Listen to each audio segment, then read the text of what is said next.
ಪ್ರಭು ಯೇಸುವಿನಲ್ಲಿ ಅನುಗ್ರಹಿತರಾದ ಪ್ರಿಯರೇ, ಇಂದು daily blessing ಎಂಬ ವಚನ ಶುಶ್ರೂಷೆಯಲ್ಲಿ ದೇವರ ವಾಕ್ಯ ಕೇಳುವ ಪ್ರತಿಯೊಬ್ಬರನ್ನು ದೇವರ ಕರಗಳಿಗೆ ಸಮರ್ಪಿಸಿ ಪ್ರಾರ್ಥಿಸುತ್ತೇನೆ.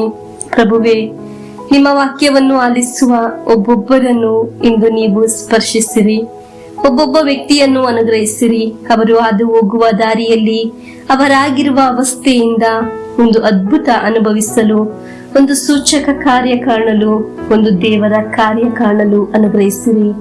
ದೇವರ ವಾಕ್ಯ ಆಲಿಸುವ ಎಲ್ಲರನ್ನು, ಅವರ ಕುಟುಂಬವನ್ನು ಅನುಗ್ರಹಿಸಿರಿ.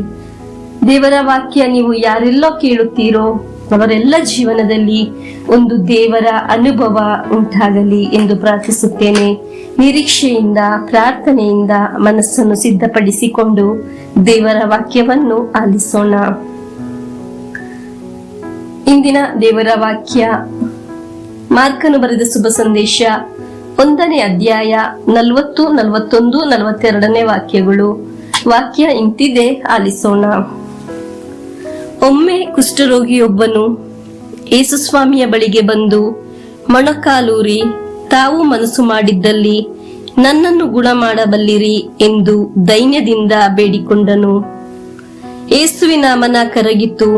ಅವರು ಕೈಚಾಚಿ ಕುಷ್ಠರೋಗಿಯನ್ನು ಮುಟ್ಟಿ, ಖಂಡಿತವಾಗಿಯೂ ನನಗೆ ಮನಸ್ಸಿದೆ, ನಿನಗೆ ಗುಣವಾಗಲಿ ಎಂದರು. ತಕ್ಷಣ ಅವನ ಕುಷ್ಠವು ಮಾಯವಾಯಿತು. ಅವನು ಗುಣ ಹೊಂದಿದನು. ಪ್ರಿಯರೇ, ಯೇಸುವಿನ ಕರ ನಮ್ಮ ಹತ್ತಿರ ಬರುವುದು ಒಂದು ವಿಶ್ವಾಸದಲ್ಲಿ ನೋಡಿ. ಯೇಸುವಿನ ಆ ಚಾಚಿದ ಕರ ನಮ್ಮ ನಿಯೋಗಕ್ಕೆ ಬರುವುದು, ನಮ್ಮ ಕುಟುಂಬಕ್ಕೆ ಬರುವುದು, ನಮ್ಮ ಆರೋಗ್ಯಕ್ಕೆ ಬರುವುದು. ನಮಗೆ ವಿಶ್ವಾಸದಲ್ಲಿ ನೋಡುವ ದೇವರ ವಾಕ್ಯದಲ್ಲಿ ಆಲಿಸಿದ್ದೀವಿ. ಯೇಸು ಸ್ವಾಮಿ ಕುಷ್ಠರೋಗಿಯನ್ನು ಕೈ ಚಾಚಿ ಮುಟ್ಟಿದರು. ತಕ್ಷಣ ಅವನ ರೋಗವೆಲ್ಲ ಮಾಯವಾಯಿತು, ಗುಣ ಹೊಂದಿದನು. ಇಂದು ಅದೇ ಯೇಸು ಸ್ವಾಮಿ, ಆ ಸ್ವಾಮಿಯ ಕರ ನಮ್ಮನ್ನು ಸ್ಪರ್ಶಿಸಿ ನಮ್ಮ ಸಮಸ್ಯೆಗಳು ಮುಟ್ಟುತ್ತಿದೆ, ಅವೆಲ್ಲವೂ ಮಾಯವಾಗುತ್ತಿದೆ. ನಾನು ವಿಶ್ವಾಸದಲ್ಲಿ ಕಾಣುತ್ತೇನೆ. ಹಾಲೆಲೂಯಾ. ನನ್ನ ದೇವರು ಕೈಚಾಚಿ ಸ್ಪರ್ಶಿಸಿದ ಒಂದು ಅದ್ಭುತ ಶಕ್ತಿ ನನಗೆ ಉಂಟಾಗುತ್ತದೆ. ನಮಗೆ ಪ್ರಾರ್ಥಿಸೋಣ ಪ್ರಿಯರೇ.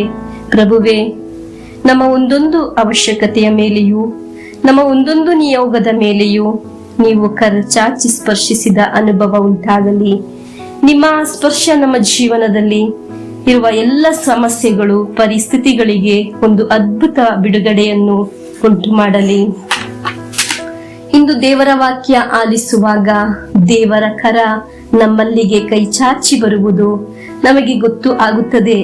ಇವತ್ತಿನವರೆಗೂ ಉಂಟಾದ ಸಕಲ ಸಮಸ್ಯೆಗಳು, ಅದಕ್ಕೆಲ್ಲ ಬಿಡುಗಡೆಯು ಆಗಲು ದೇವರು ಕೈಚಾಚಿದ ಕರ ನಮ್ಮನ್ನು ಅನುಗ್ರಹಿಸುತ್ತಾ ಇದೆ. ದೇವರ ಕರ ನಮ್ಮ ಒಂದೊಂದು ಸಮಸ್ಯೆಯನ್ನು ಮುಟ್ಟುತ್ತಾ ಇದೆ. ನಮಗೆ ಜೀವನದಲ್ಲಿ ಬದಲಾವಣೆ, ಒಂದು ಬಿಡುಗಡೆಯು ಕಾರಣವಾಗುತ್ತದೆ. ಇಂದು ಆಲಿಸಿದ ದೇವರ ವಾಕ್ಯದ ಅನುಗ್ರಹದಲ್ಲಿ ಪ್ರಭುವಿನ ಆಶೀರ್ವಾದವನ್ನು ಸ್ವೀಕರಿಸೋಣ. ಇಂದಿನ ದೇವರ ವಾಕ್ಯ ನಮಗೆ ಅನುಗ್ರಹವಾಗಲಿ. ನಮ್ಮ ಪ್ರಭು ಯೇಸುಕ್ರಿಸ್ತರ ವರಪ್ರಸಾದವು, ದೇವರ ಪ್ರೀತಿಯು, ಪವಿತ್ರಾತ್ಮರ ಅನ್ಯೋನ್ಯತೆಯು ನಮ್ಮೊಡನೆ ಇರಲಿ. ರೋಗಗಳಿಂದ, ಅಪಘಾತದಿಂದ, ದುರ್ಮರಣದಿಂದ, ಅಗಾಲಿದ ಮರಣದಿಂದ, ಅಸೂಯೆಯಿಂದ, ಮೋಸೆ ವಂದನೆ ಇರಿಂದೆല്ലാം ದೇವರು ನಮ್ಮನ್ನು ಸಂರಕ್ಷಿಸಲಿ. ಹಾಲೆಲೂಯಾ, ಆಮೇನ್.